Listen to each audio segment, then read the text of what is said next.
Excuse me, miss. Thank you. Ikaw ba may-ari nito? Ako nga. Ano pong pangalan nila? Mr. Montilla, bakit? Ang pagkakaalam ko, ikaw ang may-ari nito, Mr. Braganza. Ako? Napagdududahan mo na may kinalaman at sa nakumpiska nyo? Nagkakamali ka, iho. Sandali lamang. Nakikita mo ba ito? Oo. Dito ako nabubuhay. Dito ako nabubusog sa salita ng Diyos. At ayon dito, huwag mong hatulan ng kapwa mo para huwag kang hatulan ng Diyos. Sapagkat hahatulan ka ng Diyos ayon sa hatol mo sa iba. At ang panukat mo sa iba ay siya ring panukat na gagawin niya sa iyo.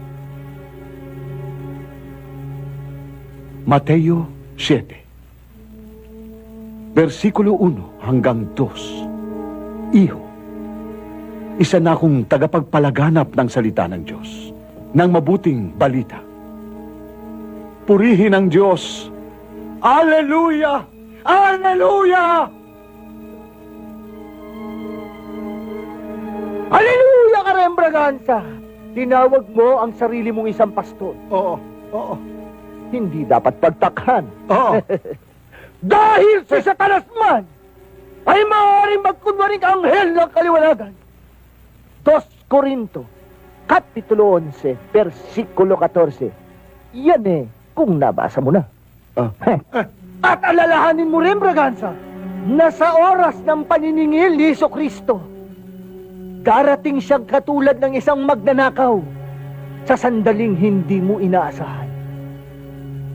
Ganun din ako, Braganza, sa oras na mapatunayan kong ikaw ang may-ari ng pabrika.